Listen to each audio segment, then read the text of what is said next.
Bonjour à tous et bienvenue à Catch Club. On se retrouve pour les news et aujourd'hui on va notamment parler de Biggie, de Goldberg, de la liste des blessés actuels du côté du roster principal et vous verrez il y en a énormément. Et on va finir avec un énorme scandale autour de Ted DiBiase Jr. qui risque une énorme peine de prison. Mais d'abord, avant de se lancer dans les news, dites-moi dans les commentaires qui s'est fait avoir par mon petit scénario dans la vidéo de SmackDown qui est sortie hier. Et c'est parti, on démarre directement avec une petite mise à jour par rapport à Naomi qui, je le rappelle, est agent libre. Naomi n'est plus sous contrat avec la WWE. Et du coup, justement, beaucoup de personnes s'attendaient potentiellement à voir Naomi au Japon, aux côtés de Mercedes Moné, aka Sasha Banks. Mais pour le moment, Naomi n'a pas fait ses débuts, que ce soit à la New Japan ou à la Stardom. Et justement, ces derniers jours, le journaliste Dave Meltzer est intervenu en disant qu'apparemment la New Japan et la Stardom s'étaient intéressés à Naomi, mais au final Naomi coûtait trop cher. Donc les deux fédérations qui font partie du même groupe pour rappel ont décidé de ne pas l'embaucher parce que ces deux fédérations se remettent encore de l'impact du Covid et ils sont plutôt en mode économie à l'heure actuelle.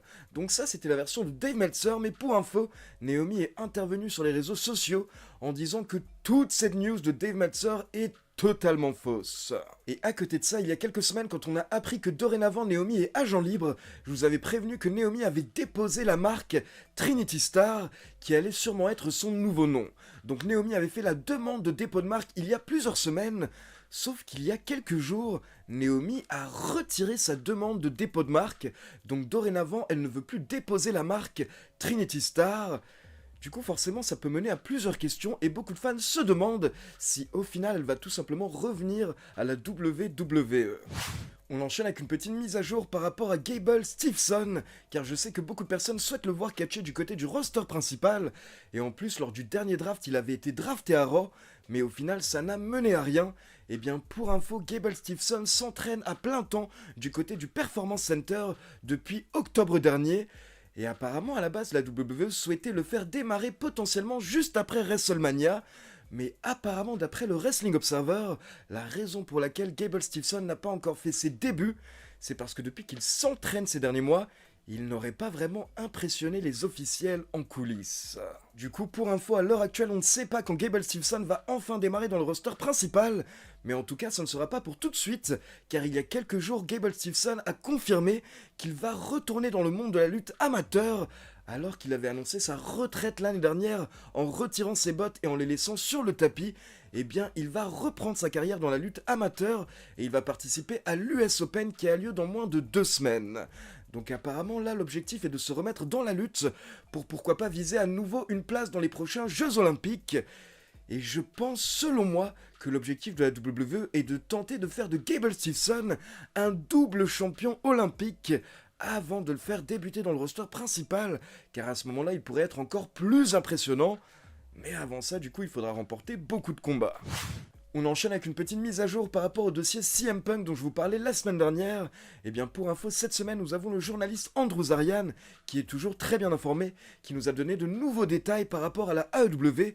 Et il nous a dit que d'après ses sources, la AEW va produire un show à Chicago le samedi 17 juin 2023 au United Center. Et apparemment, ça devrait être le premier épisode du nouveau show hebdomadaire de la AEW, AEW Collision. Et à côté de ça, ça pourrait être le show où on aura le retour de CM Punk. Donc gardez bien cette date en tête, samedi 17 juin 2023. On enchaîne avec un nouveau partenariat pour la WWE car pour info cette semaine, la WWE nous a informé qu'ils ont signé un nouvel accord avec la société Fanatics et dorénavant c'est la société Fanatics qui va gérer toute la vente de merchandising pour la WWE lors des événements WWE à travers la planète. Et il faut savoir que ce n'est pas la première fois que la WWE travaille avec Fanatics, car depuis plusieurs années dorénavant, c'est Fanatics qui gère la vente du merchandising de la WWE en ligne, et donc qui gère les boutiques de la WWE en ligne. Et justement, il faut savoir qu'il y a quelques jours, j'ai été contacté par la société Fanatics, et suite à ce nouveau partenariat avec la WWE, Fanatics souhaite gâter les fans, et donc d'après ce qu'ils m'ont dit, ils vont me donner des codes promo pour que je les diffuse sur ma chaîne, pour que vous puissiez acheter des produits sur la boutique WWE avec de belles réductions. Donc regardez bien les vidéos qui vont sortir lors des prochaines semaines, car je vais vous donner des codes promo de temps en temps, et normalement je vous donnerai le premier code promo dès la semaine prochaine. On enchaîne avec une petite mise à jour par rapport à Goldberg car je sais qu'il vous manque, je sais que vous avez envie de le voir catcher. Eh bien sachez que Goldberg veut également remonter sur les rings. Et justement ces derniers jours Goldberg a expliqué dans différentes interviews qu'il est un petit peu déçu par la WWE car à la base, lors de son dernier run, Vince McMahon lui avait serré la main et Vince lui avait promis au moins un dernier match pour que Goldberg puisse prendre sa retraite dignement. Mais au final, comme vous le savez, le contrat de Goldberg avec la WWE a pris fin, et à l'heure actuelle, apparemment, la WWE n'a pas prévu de le ramener pour un dernier match. Du coup, Goldberg a déclaré qu'à l'heure actuelle, tout est possible pour lui, il pourrait potentiellement catcher dans d'autres fédérations, mais en tout cas, ce qui est sûr, c'est qu'il veut remonter sur le ring pour pouvoir dire adieu aux fans. Donc Goldberg réfléchit potentiellement à une tournée d'adieu mondiale qui pourrait avoir lieu dans 4 à 5 villes différentes. Et justement, cette semaine, nous avons appris de la part de plusieurs médias américains que Goldberg aurait rencontré un producteur, un promoteur international lors du week-end de WrestleMania il y a quelques semaines. Donc peut-être que bientôt Goldberg va nous annoncer quelque chose par rapport à sa tournée d'adieu. On passe à la liste des blessés du côté de la WWE à l'heure actuelle car cette semaine, nous avons le média Wrestling Observer qui a posté un article pour nous balancer la liste des blessés dans le roster principal et à NXT. Et pour souligner qu'à l'heure actuelle, justement, il y a beaucoup plus de blessés que d'habitude. Donc pour info, à l'heure actuelle, au niveau des blessés dans le roster principal, on a Big E, Carmella, Bray Wyatt, Randy Orton, Ronda Rousey, Drew McIntyre, AJ Styles, Kofi Kingston, Tommaso Ciampa, Johnny Gargano, Robert Roode, Aliyah, et selon Fightful, il y aurait également potentiellement Becky Lynch. Et ce n'est pas tout car du côté de NXT, nous avons également plusieurs blessés, notamment Amari Miller, Ariana Grace, Blair Davenport, Nikita Lyons, Roderick Strong, Sanga, Yulisa Lyon et plusieurs autres jeunes talents. Et donc je voulais juste revenir rapidement sur chaque blessé du roster principal pour vous donner les détails qu'on a par rapport à chaque superstar.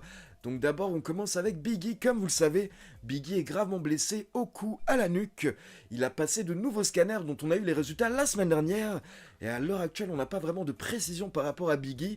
On ne sait toujours pas quand est-ce qu'il va pouvoir remonter sur les rings. Tout ce qu'il nous a dit c'est qu'il doit bientôt voir ses médecins pour justement décider quelles vont être les prochaines étapes. Ensuite, par rapport à Carmella, nous savons que ses problèmes de santé ont démarré juste avant WrestleMania, car au départ elle était censée faire équipe avec Chelsea Green, mais par contre nous n'avons pas de détails par rapport aux problèmes de santé de Carmella, et c'est la même chose pour Bray Wyatt. Vous savez dorénavant que ça fait plusieurs semaines que Bray Wyatt est absent. À la base, il était censé affronter Bobby Lashley à WrestleMania, mais au final, le match a été retiré de la carte au dernier moment. Et par rapport à Bray Wyatt, c'est la même chose, on parle d'un problème de santé, mais on n'a pas plus de détails. Concernant Randy Orton, vous savez qu'il a des problèmes au niveau du dos, et qu'il a même été opéré l'année dernière, et à l'heure actuelle, nous ne savons pas quand est-ce que Randy Orton va remonter sur les rings. Puis on enchaîne avec Ronda Rousey qui a expliqué elle-même dans plusieurs interviews qu'elle souffre au niveau du coude et au niveau du genou. Puis par rapport à Drew McIntyre, nous ne savons pas quelle est la blessure, mais en tout cas, ça fait 2 semaines qu'il n'apparaît plus du côté de SmackDown. Ensuite, nous avons AJ Styles qui s'est blessé à la cheville début janvier, puis Kofi Kingston qui s'est également blessé à la jambe juste avant WrestleMania. Pour AJ Styles, il devrait bientôt pouvoir remonter sur les rings, et pour Kofi Kingston, ce serait également plus qu'une question de semaines. Ensuite, Tommaso Ciampa nous a confirmé lui-même qu'il s'est fait opérer à la hanche il y a quelques semaines, et nous ne savons pas quand est-ce qu'il pourra être de retour. Puis par rapport à Johnny Gargano, apparemment, il a réaggravé sa blessure à l'épaule, donc pour le moment, il va devoir rester chez lui pendant quelques temps afin justement de se soigner. Ensuite, on passe au cas Robert Roode et je sais que beaucoup de personnes souhaitent le revoir sur les rings, mais il faut savoir que d'après Fightful, on va devoir attendre encore plusieurs mois avant que Robert Roode puisse revenir sur les rings, car pour rappel, Robert Roode est blessé au niveau de la nuque et il a également subi une fusion au niveau des cervicales l'année dernière, donc pour le moment ne vous attendez pas à revoir Robert Roode catché tout de suite.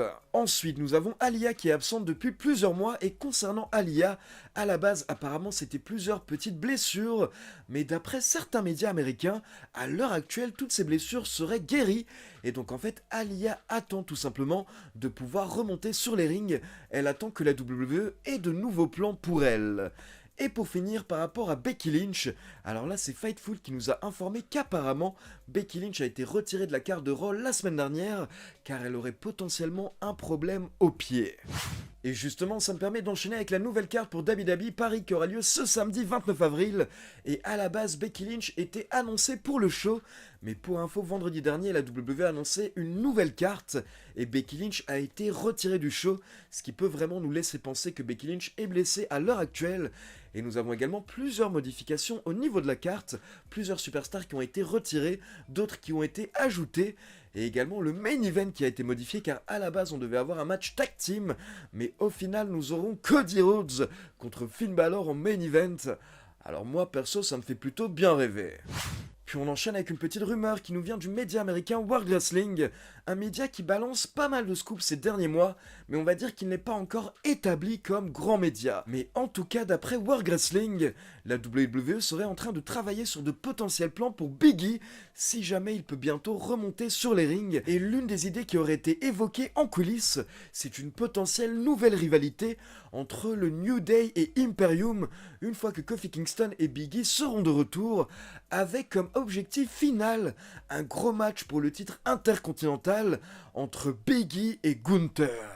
Mais attention, le média World Wrestling précise que pour le moment ce ne sont que des plans qui ont été discutés en coulisses, il n'y a rien de confirmé, il n'y a rien d'officiel, car comme je vous l'ai dit justement il y a quelques minutes, à l'heure actuelle, la WWE ne sait même pas si Big E pourra bien remonter sur les rings.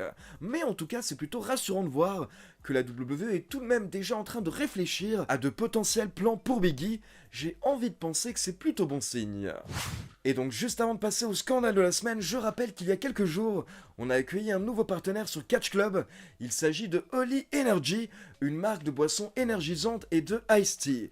Et donc pour info, je vous ai posté tout un résumé des bienfaits de Holy dans la vidéo de Rock qui est sortie mardi dernier. Et je rappelle que vous avez des codes promo que je vous laisse dans la description si jamais vous souhaitez passer commande. Et toutes vos commandes permettent de soutenir la chaîne. Comme ça justement ça m'évite de devoir voler des millions de dollars comme Ted DiBiase Jr. Et donc on enchaîne avec le scandale de la semaine, l'affaire Ted DiBiase Jr. Et pour ceux qui suivent Catch Club depuis plusieurs années, on a déjà parlé de cette affaire, car l'enquête a démarré il y a plusieurs années. Donc pour rappel, tout a démarré vers 2019, quand le gouvernement américain s'est rendu compte qu'il y avait une bande de personnes qui avaient détourné de l'argent de fonds officiels du gouvernement américain pour se le mettre dans leur poche. Et donc à cette période, quand l'enquête avait démarré, plusieurs noms étaient ressortis, notamment le nom de Ted DiBiase Jr., qui pour rappel est à la retraite depuis plusieurs années, et qui donc dorénavant était dans le monde du business et le monde de l'associatif.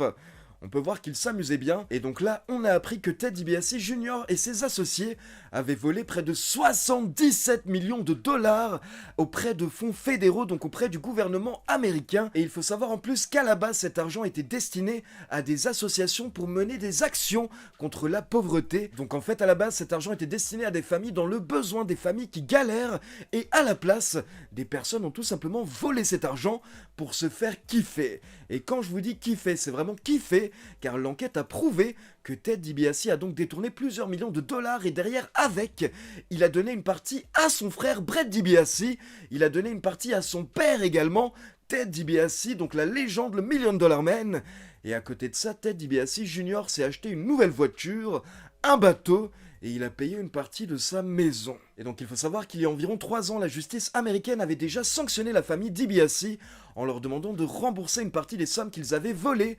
Et donc là, ils ont demandé à Ted DiBiase Jr. de rembourser environ 4 millions de dollars, puis à Brett DiBiase, donc son frère, de rembourser environ 500 000 dollars, et à Ted DiBiase, donc le père, de rembourser environ 300 000 dollars. Donc clairement, le frère et le père de Ted DiBiase Jr. étaient moins impliqués dans l'affaire, mais ils étaient tout de même impliqués. Et donc cette semaine, le gouvernement américain a avancé au niveau de l'enquête, et ils ont annoncé que Ted DiBiase Jr. est inculpé pour avoir volé des millions de dollars auprès de familles dans le besoin. Et il faut savoir qu'il y a 13 chefs d'inculpation contre Ted DiBiase, notamment vol, fraude, blanchiment d'argent et conspiration.